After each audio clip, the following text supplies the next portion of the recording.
Assalamualaikum warahmatullahi wabarakatuh.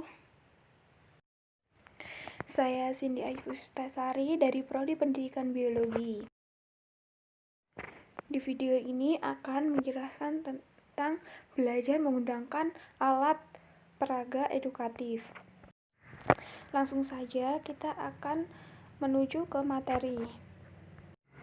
Alat peraga edukatif di sini saya menggunakan scrapbook yang berisikan tentang materi bagaimana dinamika historis, konstitusional, sosial, politik, kultural, serta konteks kontemporer penegakan hukum yang berkeadilan. Menuju poin yang pertama, yaitu menelusuri konsep dan urgensi penegakan hukum yang berkeadilan. Upaya penegakan hukum di suatu negara sangat erat kaitannya dengan tujuan negara. Teori negara hukum dari Krenabung ini banyak dianut oleh negara-negara modern. Sedangkan Indonesia adalah negara hukum, artinya negara yang bukan didasarkan pada kekuasaan belaka, melainkan negara yang berdasarkan atas hukum. Artinya semua persoalan kemasyarakatan, kewarganegaraan, pemerintahan, atau kenegaraan harus didasarkan atas hukum. Tujuan negara Indonesia terdapat pada Undang-Undang Dasar 1945 pada alinea keempat. Yang kedua yaitu alasan mengapa diperlukannya penegakan hukum yang berkeadilan. Seperti yang dijelaskan pada bab 4 terdapat 6 agenda reformasi, yang satu diantaranya adalah penegakan hukum. Dari sebanyak tuntutan masyarakat, beberapa sudah mulai terlihat perubahan ke arah yang positif. Namun beberapa hal masih tersisa.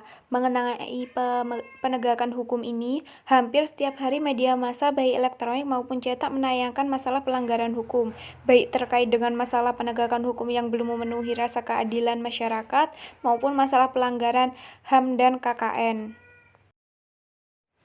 Poin yang ketiga yaitu menggali sumber sosiologis, historis, politis tentang penegakan hukum yang berkeadilan.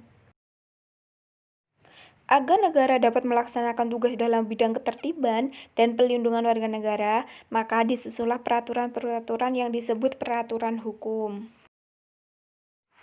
Pengaturan hukum yaitu mengatur hubungan antara manusia satu dengan manusia lainnya dan hubungan dengan negara di samping mengatur organ-organ negara dalam menjalankan pemerintahan negara. Di sini hukum dibedakan menjadi dua, yaitu hukum privat. Hukum privat adalah hukum yang mengatur hubungan antara manusia yang menyangkut kepentingan pribadi. Yang kedua yaitu hukum publik.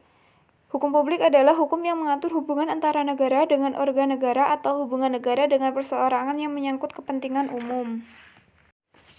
Menuju poin yang keempat yaitu membangun argumen tentang dinamika dan tantangan penegakan hukum yang berkeadilan Indonesia.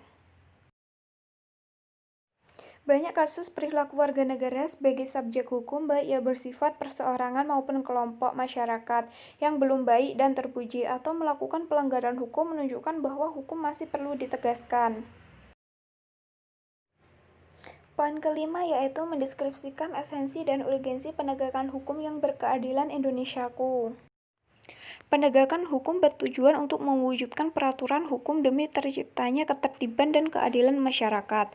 Apa yang tertera dalam peraturan hukum seyogyanya dapat terwujud dalam proses pelaksanaan atau penegakan hukum di masyarakat. Penegakan hukum pada dasarnya bertujuan untuk meningkatkan ketertiban dan kepastian hukum dalam masyarakat, sehingga masyarakat merasa memperoleh perlindungan akan hak-hak dan kewajibannya.